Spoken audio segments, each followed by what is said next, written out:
Hey there, alligators. So it's Thursday today. I wanted to do a Thursday Thoughts, which is basically just a streamline of my thoughts. And so this video isn't necessarily for people who are new to this channel. This is more for anyone who's been around and has been up to date with my story, and we have a relationship that we've chatted in the comments before. This is more of just a stream of consciousness, I suppose. I haven't posted in a couple of weeks, mainly because I feel like I've wanted my focus to be on good quality videos. Like, I want to be posting, if somebody new were to come across a video, that they would say, oh, this is a channel that I want to subscribe to, and I've been letting that drive my thoughts, and I'm not sure that that is most conducive to what God wants me to be doing. So I don't know. But so for today, I'm not doing any editing. My patrons, I absolutely care about you guys and appreciate you, but I will not be adding your names to the credits at the end like I normally do, because today I just need to do a simple video because I just dove really deep and changed too many things all at once, and I'm still just trying to get my bearings, so just bear with me with that. But anyway, baby Ingram is growing away. I'm 30 weeks this week. My belly is like getting big. Here we go, my little bellers. Got that belly going, and I'm in the nursery, so you can see the crib here to my right, and then the hutch and changing table back there, and a little hamper for the clothes. The closet does have gender-specific clothes in it, but I'm not going to show you that. Alec and I decided that we were not going to share the gender. He and I know, but we aren't telling friends or family or anything, mainly because we want, like, this is our family. We don't have a whole lot that gets to just stay between us, so we just decided that we would use this as an opportunity to bond and grow closer together. We have talked about names and haven't decided one. I feel like I need to see the baby before I'll be able to officially name it. So right now it is still just TBD, Ingram.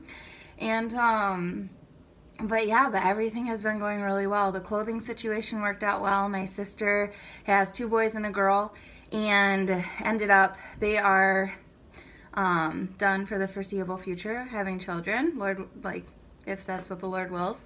And so she gave me and her sister-in-law, she divvied up the clothes all half and half, so I got a bunch of boy and girl clothes, because Alec and I hope to have 4 children, and so eventually we'll have both anyway.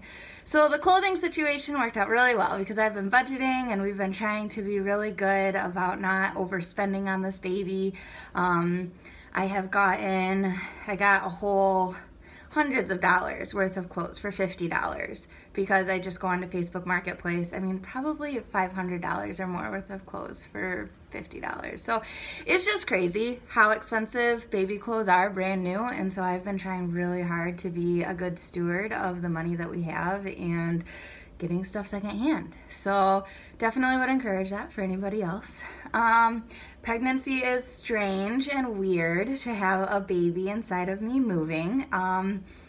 It's kind of cool. I guess I'm not like most women where I think it's the coolest thing ever. It's more like, wow, there's an alien inside of me, and this is a very unique and strange thing. And the baby started kicking my ribs about a week ago, and that's somewhat uncomfortable and almost painful sometimes. And I'll be sitting, I started working part-time. I'm working 10 to 2 Monday through Friday at my dad's company at the front desk, and I'm not doing massages anymore, just to get a little bit of a change of scenery and have a little bit less going on. But it does get me out of bed in the morning. I'm socialized and still having some income now before I start staying home full-time. But yeah, so in doing that, I lost my train of thought that popped up for some reason. I don't know why. Anyway, so money, trying to be frugal, got the baby stuff, it's growing.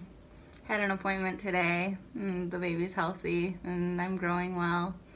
But yeah, Alec and I started doing a Hypnobabies is the name of the course. It's an at-home study, and it basically reshapes how we can and should think about childbearing and essentially leaning more toward birthing time instead of calling it labor, and pressure waves or pressure sensations instead of calling it contractions, and instead of transition, calling it transformation, and really focusing on the positive aspects of what each of these situations are instead of calling the last part of labor, you know, like the transition or whatever, hard labor, because they say that's the hardest part. It's reshaping the mind into viewing it as a good thing, like this is what's going to bring my baby into the world. And so there is a level of they say hypnosis, it's kind of like a meditation, guided meditation, where they're trying to influence your mind into thinking more positively about these particular pieces. But it's just a really good opportunity to reshape how I am looking at pregnancy and how I would look at my time in the hospital.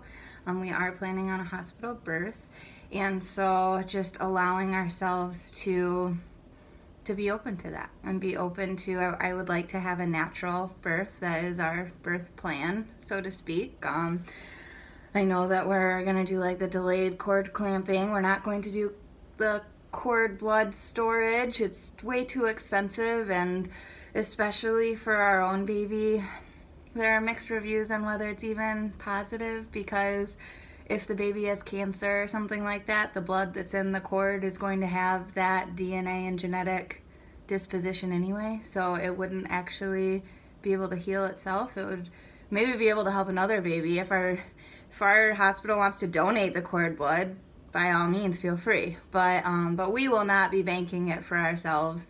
Does not seem like something that we need to do. So as far as the hypnosis aspect of that goes, we aren't necessarily, I don't think anything in it really goes against Catholic teaching. There was a line that talked about World War II veterans would come back and they said that they saw women in the water working with the rice, and then they just walk up to the dock, they'd birth a baby, hand it off to a grandmotherly type woman, and then go back and keep working. And they were just amazed. They said, how are you not writhing in pain and all of this stuff? And they just looked funny at the veterans, and they're like, why would childbirth hurt? And so in other countries, they actually aren't even given like the stuff that the media feeds us, saying that childbirth is going to be painful, it's going to be miserable, and you know, all of these terrible things are going to happen.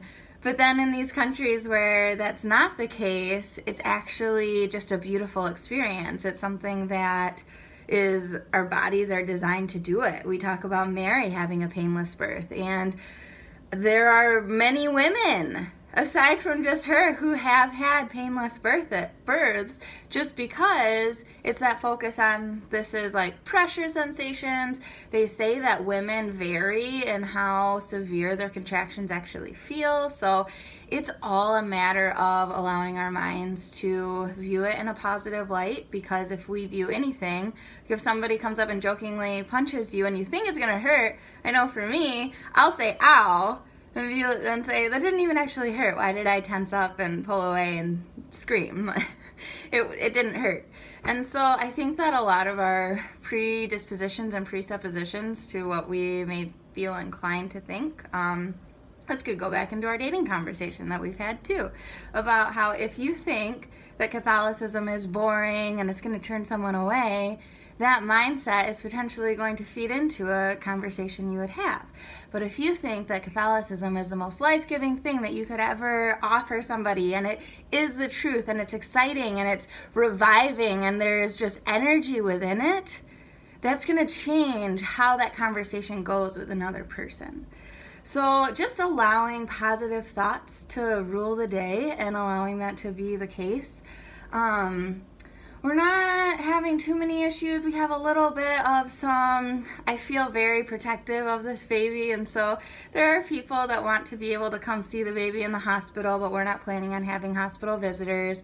And I think that a lot of it for me, first off, I have my history of OCD, so I like things in their specific ways. But also, I have a hard time viewing this child as this thing to be obsessed at and gawked at, and you know, like, oh, what a cute little baby. I just don't have those types of feelings within me. I view this baby as a human being that is worthy of dignity and respect. I think that, yes, it can be cute and beautiful, but at the same time, not passed around a room. Like, this is their body, and this is their life, and everything that happens to them now forms their subconscious. And there are so many aspects that play into that I just have a really hard time with. I don't know. I mean, obviously Alec will help with changing diapers, but I don't feel like that's something that just anybody should do.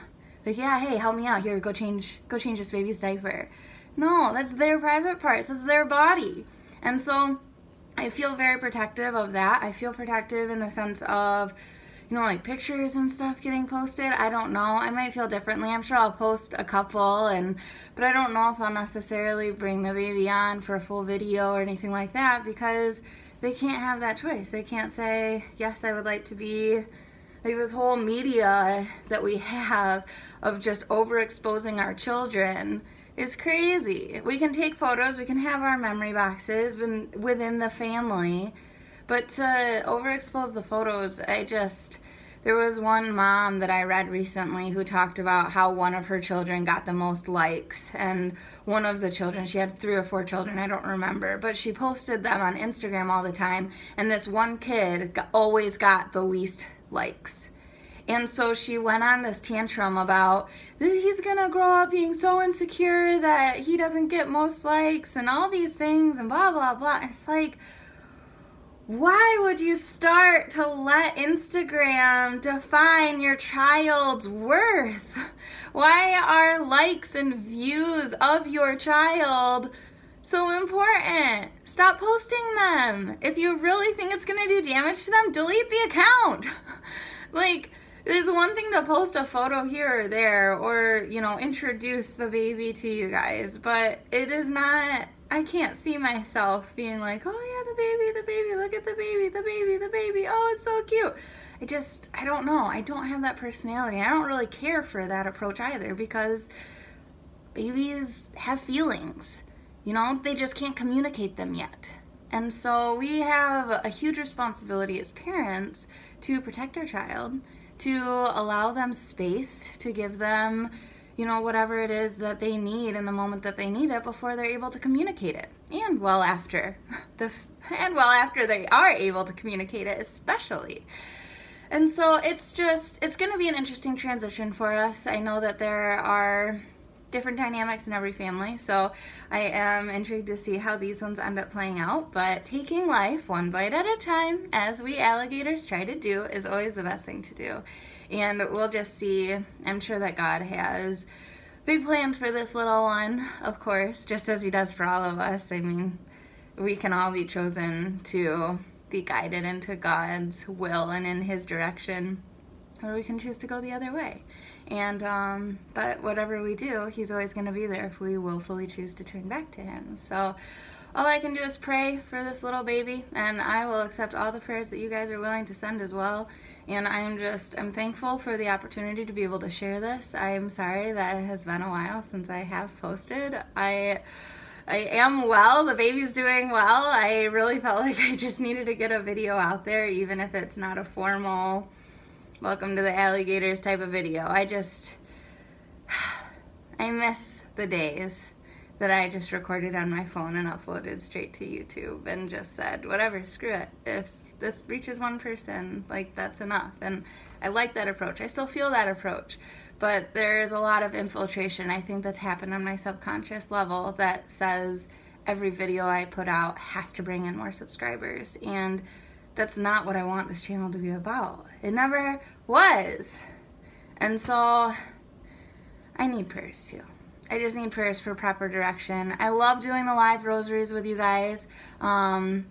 You know, praying the rosary is something I'm really passionate about. I love our mother so much. She has guided me and just been such a huge help in so many aspects of my life that, like, part of this Hypnobabies that I am definitely bringing in is my rosary will be right there with me, and I will be bringing holy water to the hospital, and there will be different dynamics of how this birth will be revolved around the Catholic faith that I can share in a future video if you guys want to hear about it. But just allowing God to be there and to be in my decisions while I'm trying to choose what I want to do and how this baby's going to be raised, because Alec's going to work and I am the leader. I mean, we're planning to homeschool, and at least until 5th or 6th grade, and then they can choose if they want to go to a public school or private school or whatever works out financially too. As part of the homeschool reason is financial. It's easier, and I don't know, I think I would do an okay job. I would hope God would guide me, but we'll see. So it is, it's all good. And I'm hope that all of you are doing well too in your journeys. And this was basically a baby update video, but also the positive thinking and let God guide you, and be excited about the Catholic faith because it has so much to offer, and that'll influence your decisions and conversations with people. So I guess that's all for today. Alistair isn't even here actually, so I do have to eat you guys. But I will, Alec and I are going to be doing a live stream, or if he's not around, I guess it'll just be me. He doesn't love doing them. But we'll do something here soon. And until next time, we'll see you later, alligators.